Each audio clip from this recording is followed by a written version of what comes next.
Hi everybody, this is Six Wags Over Texas, and I'm giving you a short video about what we did when we decided to build our barn. We have two pastures on either side, so we have a barnyard, and then there are other fenced-in areas that they can go into. I had mentioned previously that we opted for Dutch doors.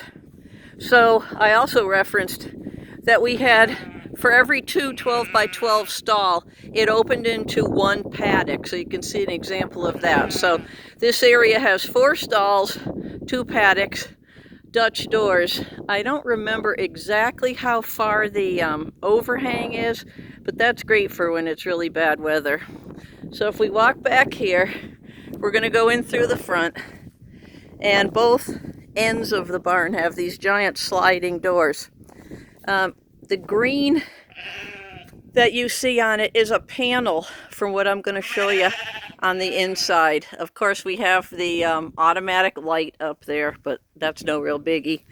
We have a specialized cutoff to our water on the outside. As you can see, that blue PEX line is for our sink.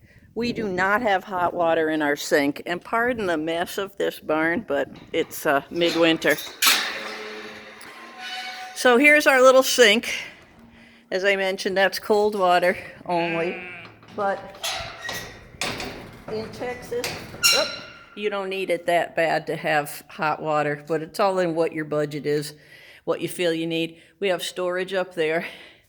We also made sure, as somebody else mentioned to you, that we have a lot of electricity flowing. So up high, and then each stall really has access to 1 or 2. You can see them above the doorways there. I wanted to also point out this fencing, actually the stuff that makes the stalls, are all independent panels. As you can see with this one, you can also get feeder troughs that can either go on the inside or the outside. And let me show you how that works. Got to go down here. What a mess. You undo a latch here, flip this up, pull, and then you have that held up with a chain that you could see there. And they can feed right through there. That way you can feed them without them trying to bite everything on you. So that's a typical 12 by 12 stall. I also mentioned that we have it configured so you have lambing jugs. And here is one stall divided up into the 4 by 6 pens. So this one has 3 sets of 4 by 6. But the way it can open up is everything can open into each other. So you could have one long pathway there with doors. You could have a door that opens into the next segment.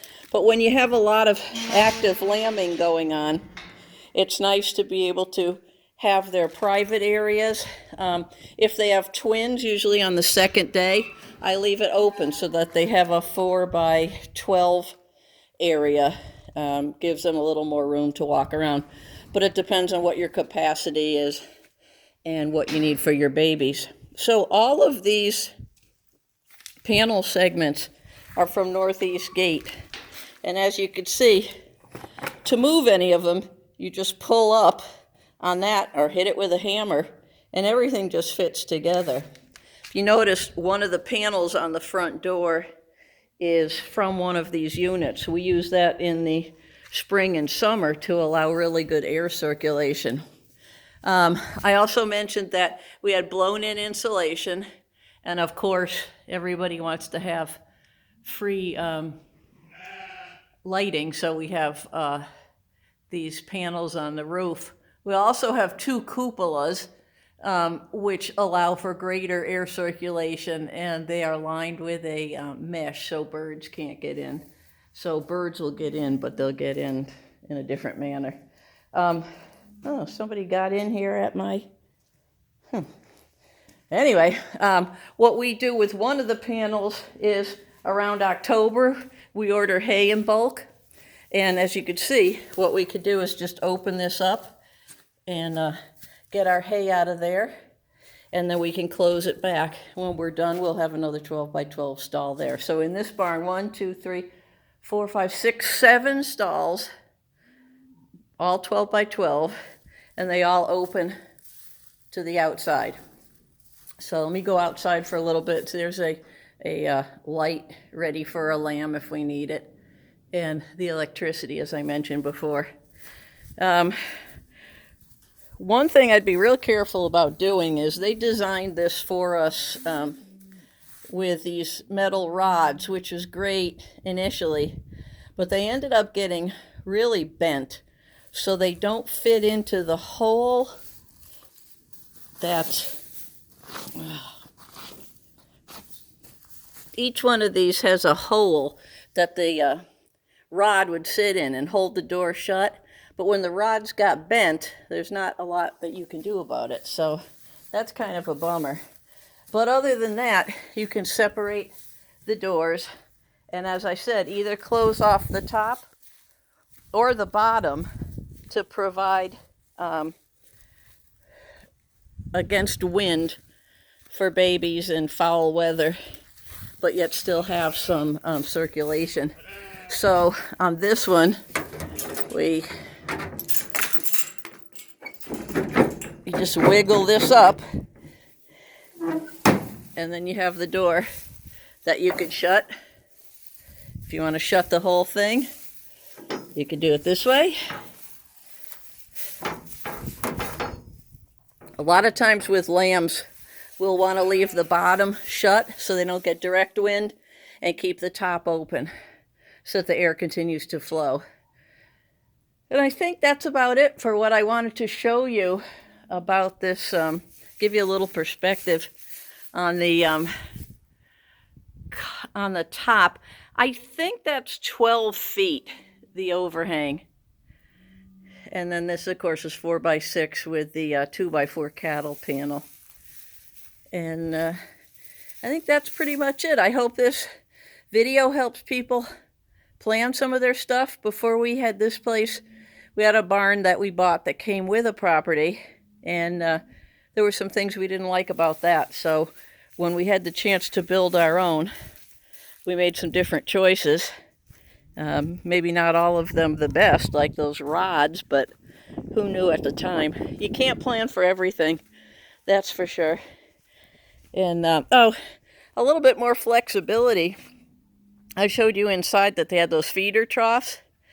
So in some areas where we don't need them, we just unhooked them and brought them to the outside so we could feed the sheep from the outside. And as part of the nosy flock coming to say hi. And if you have any questions, let me know. Oh, wait a minute. Let me go and show you one more thing. And the feed room is basically just empty. What we wanted to do is build a barn that if we ever wanted to sell, it could be useful for something else. Oh, I want to show you this too. On both sides of the cement, I had these drainage troughs run all the way down the barn. I thought that would be a great idea for cleaning, but it doesn't work out that way. It ends up just loaded with muck, and then all you have to do is clean that out all the time. I don't have a working light in here at the moment, but if you're going to do a feed room, I would have made that a fake door instead of a real Dutch door, and it would have been better for keeping things warm in here. But we have a little fridge in here, and the rest is all shelving that we got from Sam's. But anyway, that's the way it goes. We have a light in here. Let me know if you have any questions. Bye.